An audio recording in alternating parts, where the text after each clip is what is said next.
Pra pejgamberi alayhi salatu wassalam ka ndaluar nga ekstremizmi, edhe ka thonë në hadithin e tij: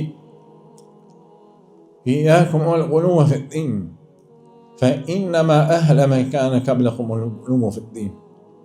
Ka thonë, keni kujdes dhe mos shkoni ka ekstremizmi në fe, sepse ata popuj që kanë qenë para jush janë shkatruar për shkak të ekstremizmit të tyre në fetë e tyre, edhe në urdhrat e tyre, edhe në parimet e tyre të fetare që i kanë pas të mëhershme. Dhe me thënë, fakti që pejgamberi e ka luftu ekstremizmin, edhe ka ndalu nga ekstremizmi, tregon se kjo fe është e lehtë, dhe se ekstremizmi nuk është nga natyra e kësaj feje. Për faktin se i dërguari i Allahut e ka luftuar ata, për na treguar se nuk është në natyrshmërinë e kësaj feje ekstremizmi. Nëse dëshirojmë të shohim praktikisht lehtësitë e kësaj feje, atëherë le të fillojmë në kushtet e Islamit, duke filluar nga besimi, duke filluar nga shahadeti.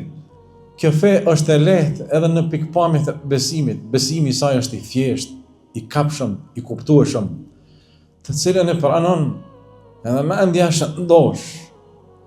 Islami e ka tauhidin, besimin e pastërt vetëm në Allahun. Islami e ka që vetëm Allahu duhet të lutet, edhe vetëm Allahu duhet të bihet në sejdë, vetëm te Allahu shpresohet dhe vetëm atij friksohet. A shohim ne xhamiat e muslimanëve se sa të thjeshta janë.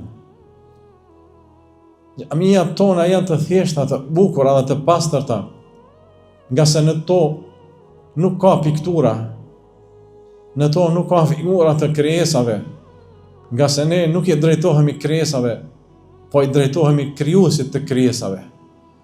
Prandaj janë adhështore xhamiat tona, sepse aty i bihet në sejdë vetëm Allahut, dhe se nuk ka veprime tjera të cilat do të bien dash me mendjen e